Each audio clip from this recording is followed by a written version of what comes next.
Welcome to the program. We'll start off with Nigeria, where Nigeria's President Bola Tinubu will, from April 1st, place a 3-month ban on ministers and other government officials from publicly funded overseas travel. This is aimed at curbing government spending on foreign trips. Also, at some point on the program, we will move to Senegal, where Senegal is set to hold its delayed presidential elections on Saturday, amidst a tense political atmosphere caused by the failure of President Macky Sall to postpone the vote and the release of 2 key opposition figures from prison. Welcome to the conversation. I am Dapo Adegboye. Let's talk.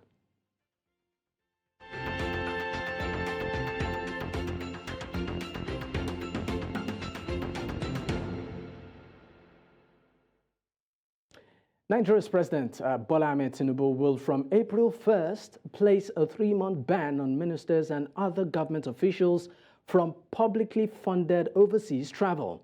Now, this is aimed at curbing government spending on foreign trips. This decision comes as a response to the president's concerns regarding the escalating cost associated with such trips by public officials. Now, his chief of staff highlighted the necessity of this move against the backdrop of mounting travel expenses incurred by the government. Criticism has been directed at President Tinubu and his administration for their frequent international travels. Particularly contentious was the sponsorship of over 400 individuals to attend the COP28 climate conference in Dubai last November. Now, joining me on the program to discuss this is Rasaq Olokooba, now public affairs analyst and a fellow chartered public administration. Thank you for your time, Rasaq. Thank you. It's good being with you. I mean, it's you would say another interesting one again coming from Nigeria. I mean, coming on the heels of the fact that there have been reactions concerning the frequent travels, not just by the president, but his entourage and even officials in government. What do you make of this move by the president, which, of course, this doesn't seem to be the first time we are hearing this from the presidency? Well, thank you very much. We need more of such decision, particularly when you told Nigerians, at least coming from people like us, that there are so many hurdles Nigerians will cross, and that we should expect that the policy that will take away problem of Nigeria permanently will come with certain pains. So if you tell Nigerians that, why will the guys in government not demonstrate such level of seriousness? So for President to have said that, that's a good thing, but we need him to demonstrate more of such. In any case, what are those foreign trips bringing to Nigeria? That's the question. So it's important for the president to do more of such things so that it will be taken serious. In fact, any ailment that we have a cure for in Nigeria, no public officer, particularly the Ministry of Health, should go for medical aid outside Nigeria again, henceforth. And for all the public office holders who are also in the Department of Education, who designs policy on education, the president should also follow suit by saying that none of them should take their children abroad for education again. Those are steps government take, and the people take such government serious. I mean, just to give a bit of backdrop, to the level of travels or the amount of travels by this current administration. Now, since assuming office in May 2023, President Tinubu has embarked on more than 15 foreign trips. Now, reports also indicate that his expenditure on both domestic and foreign travel surpassed budget amounts, with figures reaching 3.4 billion naira in the first half of his presidency. Now, you look at this amount on the backdrop of the economic situation in the country, also on the backdrop of the reasons behind many of these travels. Now, the president, of course, has been on many of these foreign trips to seek foreign direct investment, to invite investors to come to the country, to come and pump in their money and all of that. And yes, I mean, that seems to be the motive of many of these trips, even though, there's also an entourage with him. Won't you also want to say to some extent the objectives behind many of these trips seem to be justified? Well, it's a foreign trips at times. We may have to be very careful about that because part of the foreign policies of a government is not just to bring investment in. It also entails the security of your country because the neighbors you have also have certain place that you will be meeting. If security of Nigeria is being compromised by Niger, by Benin Republic and all our neighbors, when it is time for us to meet at the United Nations, I don't expect the president to send the minister or his VP there. He needs to be there himself to point out all the implications of the attitude of the Niger Republic. More so, like we have said, we run a dollar economy. The dollar economy indicates that you must do more business that will pique the interest of the rest of the world. And there are certain assurances that the minister of your country cannot give. The recent one he went to in Dubai and Qatar and various countries of the world is an image laundry. So, but be that as it may, you must explain to Nigerians the merit of such traveling, which is one of the greatest challenges of this government. If the people feel so bad about your good intention, you have to express that intention. That's the greatest challenge of Tinubu's administration, which is also the similar challenge we have with Buhari, Obasanjo, and all of them. Their attitude of non-talking. You must learn how to talk to Nigerians. But like we have said, that's just one of the areas where our problem lies. But the bigger picture, the bigger picture is not just for the president to talk about foreign trips. The attempt they are trying to do is to be prudent. He spoke extensively about merging institutions together where they are playing similar roles. Of course, that's a good thing. For instance, if you look at education, you have 36... You're making reference to the Oronsoye report now. Yeah, Oronsoye report now. Okay. You have 36 Commissioner of Education. You have Minister for and of Education. You have Senate Parliament Committee on Education, House of Rep, 36 House of Assembly on Education. This is a complete, a big challenge to Nigerians that the reason why our children don't have money to buy chemicals in school is for someone. So it's important. But the way to uproot all this problem is one and only thing, which the president must take serious. And from what he is saying, he seems to be having some challenge in admitting that there's a need for devolution of power. The foreign trips embarked by the president is because he has numerous responsibility on his neck. By the time you devolve power, you will have time on our security but in all policy. of this, I mean, even with this directive, the president has not, explicitly stated that he would, sort of back down or backtrack on some of his trips.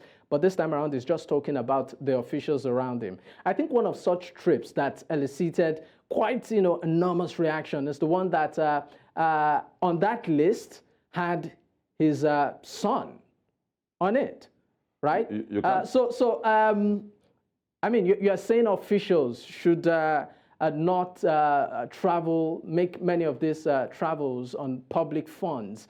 And then on some of these trips, we are seeing the name of the son of the president as part of the entourage. How do you think the president justifies this? I am beginning to think that maybe the boy is a recalcitrant because in fairness to the president, he has demonstrated that he's not willing to indulge the boy. Remember that... So who is to blame for this? I mean, is the father? No, you are the father, but at times when you have a son that is recalcitrant, it behoves on the people, the nation, the citizens to curb the boy himself that you can't give your father a bad name, particularly for people who have so much faith and confidence in his father. It is time for us to talk to Sheyi that you can't go on like this. You go to cabinet to attend meeting when you are not a cabinet member. You go to FEC and sit in places that is inappropriate, and the president has to punch it out on a live television that that's Sheyi, my son. So we must give it to the president. The ball is now in our court to say that it is no longer acceptable for Sheyi to go on like that. You are citizens, you have a freedom, but the moment your father become the president of Nigeria, There are certain things you should not say again. So are you saying that this, are you suggesting that this should be a policy issue now as against just, you know, a gentleman conversation between a father and a son? Because it appears like you said, this is not the first time. Should it become a policy issue? We cannot legislate everything. There are certain things that has to do with engagement and advocacy. For its own now, we can't begin to legislate how the son of our president must behave. Ethics demands that he should know. Ethics of that office demands that the family must know and understand how they must behave. And if you look at the wife of the president, he has been carrying on like someone who understands the importance of that office. But for Sheyi, I'm not impressed about the way he's handling the whole issue. We have had precedent and we have not seen a recurring issue with the children of the division office like he's doing. He has his own business. He's doing his own business. Let him face his own business. So, coming back to the national affair, the president needs to do more. This piecemeal approach can't help us. The decision to take us out of where we are is a very difficult decision. It's a very big sacrifice that he needs to make. So, this piecemeal, before you know it, is going to be 4 or 8 years, as the case may be. Then we're back to square one again. So let the president take the bull by the horn. Let's solve this problem once and for all. Whatever sacrifice and pain we have to go through, let's go through it. We can't have a repeat of Obasanjo where after 2 years he discovered that the anger is much in the line. He started taking all sorts of measures to placate us. Why not solving the problem? The same thing goes for Jonathan. The same goes for Buhari. We don't want placating now. We want real solutions. Real solution that will take us out of where we are. And people like us who go about and tell interviews, we have had running battles with anchors. You say certain things that people must brace up, then they will ask you, have you not braced up enough? Which is the truth. We need to brace up. But in bracing up, government must also brace up. And one of the bracing up is that we have to do what we have promised in terms of campaign, in terms of your manifesto, that we will take you guys out of the problem where you said for combat, which is mean that there's an assurance. So that assurance needs to come on time. We have to begin to do something about it. I mean, it's good. It's a good step for what he has done. Okay. But we need more. We need more. What he needs to do is actually a devolution of power. Why do you think we have all those institutions? Why do you think the president had to be junketing abroad, coming home and abroad? He will go and talk about security. Why essentially 70% of security work belongs to the state governors. But because it's on his neck, you go and when states secure themselves, we'll get to the aspect of security, but just to come back to the issue on ground, which is, of course, the travel expenses. You said something, you know, at the opening of your speech. You talked about, which was very prominent during the former administration, medical tourism, where many public officers, you know, for the slightest, you know, of ailment, they're out of the country, largely on public expense to take care of themselves. Right? Aside the business aspect, where we know that, of course, to look for investors and all of that, let's talk about the aspect of medical tourism. As a public officer, to some extent, or to a large extent, the state covers your bills. But we find out that many of them would rather be treated abroad. And this is not just affecting the pockets of the nation, but also in terms of the quality of local infrastructure, you know, in the health sector. We know what is going on there. In many of the government hospitals, I can tell you a personal experience where I remember sometime last year in an hospital in Lagos here, very popular one, my sister was she gave birth, right? And it was where they kept mothers was on the floor. Well, is this on the floor. And at some point, people had to sleep in their cars because, you know, as a new birth, you have to stay back for some time. People are sleeping in their cars just to get attention. Such challenges is not only limited to Nigeria, and it's not an excuse for the people who have access to public funds to start junketing abroad at the slightest excuse of headache, toothache. It's not an excuse. See, we told the Nigerians to brace up that this is not the time for anger. The guys in government must also brace up. When you say that more pains will come, you must know if you are careless with your nation, I got to this point. We are going to be at the point. We are telling the people that this is the time to tell the guys in government too now that it's over. Time for So do you going think abroad. it should be, I'm sorry, do you think it should be a policy issue that as a public office Yes. holder, you Yes. are meant to use Any public ailment, utility? any ailment. Whether it's education, No, whether it's there must be that caveat. There must be that caveat. Okay. Any ailment that we can cure in Nigeria, public office holders should not be allowed to go outside, particularly in the health sector. The same thing for education. You want to read the business admin, you want to read engineering. And their children? Their children. Should they extend to their children? I'm talking, yeah, and their children too. Okay. Then in the education sector too, you want to read business administration in Nigeria, you want to use that to work in Nigeria, accountancy, law. It doesn't make sense. Any knowledge that our teachers have the capacity to give you in Nigeria, you don't have to go abroad for it. See, when public office will sacrifice, the citizen will also be willing to sacrifice. But when they see you live large, they won't stop living large too. I'm sorry to come in here. Okay. But there's also the argument of if many of them can afford it on their own terms. Yeah, thank you for that. Why should I stay? I mean, if I can afford to treat myself abroad. Let me give you talked about caveat, so I'm going there. Let me give an example, and I'll come back to this. In security, particularly in international law, it's recognized that the moment a citizen crosses a certain line, your human right is suspended. This goes for the killers of soldiers in Delta. The response by Obasanjo in Odi is also the same thing. The moment you kill a police officer, the moment you sacked a police station, that right is suspended. The state will deploy everything that is. That's why it's difficult to take certain laws to the Hague, international community, international court. The same thing counts for the pains you are passing through in a nation. If you are passing through certain things in a nation, certain rights must be jettisoned. The right for you to spend your money anyhow is no longer available at this juncture for public office holders. That you have certain ailments, and you are the one in charge of policy on health. How do you explain it? You don't say people should have belief in the system. That system, you don't have belief in it.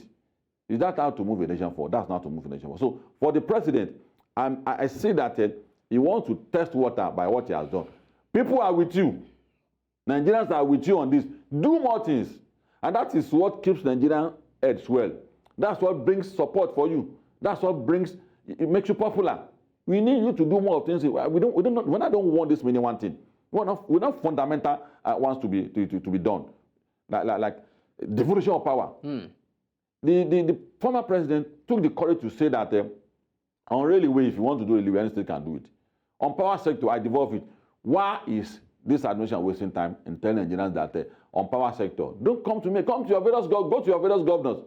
We don't have to do any protest before the president starts doing that. So on this one too, living large by a public office holder, this government is going to demonstrate to that. It doesn't want to tolerate it. And that's a good one. Okay, now that's there's also the one. aspect of the president. I mean, we understand as the president of a nation, right?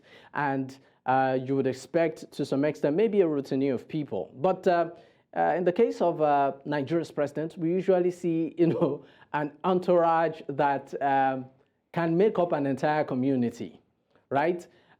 So do you think this particular directive, even though we know it's short-lived for just 3 months, would in a way streamline the entourage we see with the president at every trip? Some of them you ask, what exactly is the function of this person, with the president on this trip? If you don't reduce the responsibility of your president, you will continue to go about with such entourage. If the president has a limited responsibility, you won't need also all those to be following him about. It's the responsibility of his office that qualifies him to have such numbers of people. That's number one. So we must choose what we want. We have to be focused on the way to move our nation forward as a people. I've agreed on this program that everything is not about policy pronouncement. It's not about legislation. It's also about a way of life. That's one. Number two, the security issue around the president, don't let us joke with it. there's what is called ecology of public administration. And another terminology that I can't remember at the moment, where it explains that the tax of public administration kept expanding by the day. Yesterday, the challenge of suicide bombing was not around with us. And so many other issues that brought down about security, they were not with us. So many of those people that follows the president about have numerous responsibility. And because the country is a country of 250 million people, he has touched the life of one person or the other. Each policy brings his own enemy. So it's important for the president to be secured. So for him to have that kind of people to follow him about, I think we have to be careful in asking him to put it down. For me, if he needs it to secure himself, let's leave it at that. Because so you are saying that there is no place. So are you saying that the long there's no place of people that will see there's or no. see the end president is I think about 70% of them are security. The DSS is specifically responsible for the life of the president. The police has another responsibility to make the road free for him to pass. Why the army also come? They have numerous responsibilities. But it's not the first president in the world. There are presidents the other president that's how they go about. I'm sorry. No, that's how they go about. There are many presidents in the world that don't have that kind, or that level. You don't live. The society you live is different from them. And when we say security, they have some layer of security that has been imbibed in their own country. For instance, in the city of London, you have up to have 1 million camera that monitors everything, and they have a laser to detect everything you have in your pocket, to detect everything you have in your bank. So a mile to Downing Street, you have been assessed, you have been profiled. They know everything in your pocket. We don't have such here. That's one. Number two is that the Nigerian president and American president have similar content and in character, how their office is put in place. Look at him and look at the way we run our office, or we run our country too. We run presidential, they run presidential. So they know the implication of allow a president to be cornered, to be isolated. I don't think we should risk that. If you remember what has happened to Muritala, Muritala has a very careless security lifestyle, and that's how he got killed. There's no how you be in the office that the first policy will not create his own enemy for you. So, and people get desperate. So for security, don't let us joke about that. Don't let us turn that to a subject of debate where such is a compromise. I think we should not joke about that. But I agree with you that if there are ways to put down the people that goes about with him, is aid, not security, is aid certain things that are not important to his daily movement. He has to bring it down. But for the people, the security guys that are following him about, I don't think we should risk that for any president. I've witnessed we had this entourage about 3 times in Lagos. It's as if half of Lagos was shut down. But should it be? The same thing. I'm sorry. I get your explanation. I understand the peculiarity you've talked about. For instance, let me tell you. But I'm also looking at it from the angle of cost. The moment and we are talking about cutting the cost of your pocket. If you are having close to more than 10 cars. Deciding that is and they're not just normal, they are sophisticated cars. I mean, you can just imagine the level of maintenance and fueling and all of that. Okay, let's speak in unison and tell our president to devolve power. You won't need such things again. That's number. Number 2 is that there's a connectivity between every layer of security in the rest of the world. There's a London police. There's also their federal police too. When Biden is coming to New York, he's going to work with the local security. There's no local security in Lagos here. No state police, no nothing. So if they move, they're moving the headquarters of the security in Abuja down to Lagos. 2 weeks, 3 weeks, 3 weeks to come. But the template will be there if you allow all this layer of security to be in place, so that you won't need to be moving a garment of this structure around everywhere you are going. When you put in place the right institution in terms of security, you won't be doing this. And that's what we are telling Nigerians, that don't demand for certain things from a society that is completely different from your own. Get your society to the point where you can also say that confidently. We are not at a point where 3 people will be following Tinubu around. We are not at that point already. And if you want to get to that point, those are things to do. Operate a proper security structure for your country. Do the appropriate thing to do. Then all of us will be free. The army is doing police work now. Not because we are doing the wrong thing, but because the entire number of police per person in this country is not up to 200,000. Half of them are doing administrative work. 1/3 of us also following VIPs, and VIPs also deserve to be followed that bad. But there are layers that is responsible for following VIPs. We don't have that. Create it. Let local institutions secure the VIPs in Lagos, not the federal police. So the responsibility of the police has been redesigned to do some other job. That's why the army are coming in. So in order to solve all of this, it's not about anger, it's about understanding the political technicalities that is involved in it. If you don't want army to be doing police work again, then join the demand for state police so that everybody will be doing the responsibility. Talking about state police, right? Yeah. This is one issue that, of course, has been on the front burner. With the wake of the recent, will I call it resurgence right now of insecurity that we are seeing, the wave that we are seeing in some parts of the country as regards to kidnappings and all. Now, do you think, because a part of the argument of some individuals who are not in support of that move is that you might just be giving some state governors the power to excess power to maybe do and undo. In this case, not state police work. So how do you ensure the kind of picture people have in mind? How do you ensure that accountability and abuse of power doesn't happen should this move fly? See, the kind of picture people have in mind about state police is not what they have in mind. It's not the creation of the state. It's a legislation that will create the state police where they will be independent. They grow and become the head on through the rank and file, which is also our argument for the federal police too, that allow the federal police to go through the rank and file. Let the president have minimal influence in who becomes the IG of police. That's a universal standard. The same thing for state police too. It is not one agency that the life and death of it will be in the hand of the governor. No, that's not state police. That's an agency. The state police operates in such a way that they are independent. Their ethics will be spread out. There are models all over the world.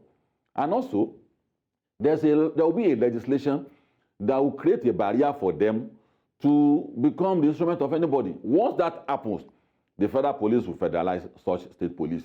And we have had similar thing in our constitution, where federal assembly take over any state assembly that is done anything outside the ethics of the state parliament. The same thing for governors. Obasanjo has declared state of emergency. He removed the governor and put someone there for 6 months. He did that in Plateau. He did in Bayelsa. And some other states. So the state police will also have that barrier that will not allow them to become an apparatus of the state government. It's not going to happen. We just have an attitude of creating problem for every solution. And look at where we find ourselves today, where kings are killed like flies, and you see our army doing the work of police. It is police that have business with civilians. The moment you deploy an army, you say, go and kill. That's what they are trained to do. They are not trained for peace to go and talk to one community or the other. That's not their work, and that's why it's failing.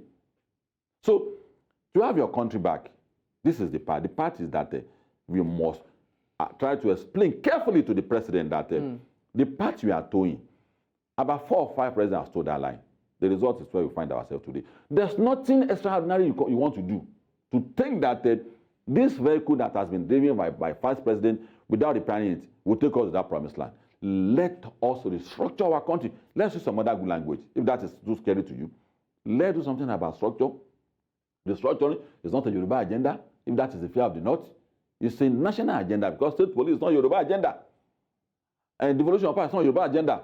Resource control is not a Yoruba agenda. It's a national agenda. So all of us must understand that the beginning and the end of our problem is the rickety political structure in place today.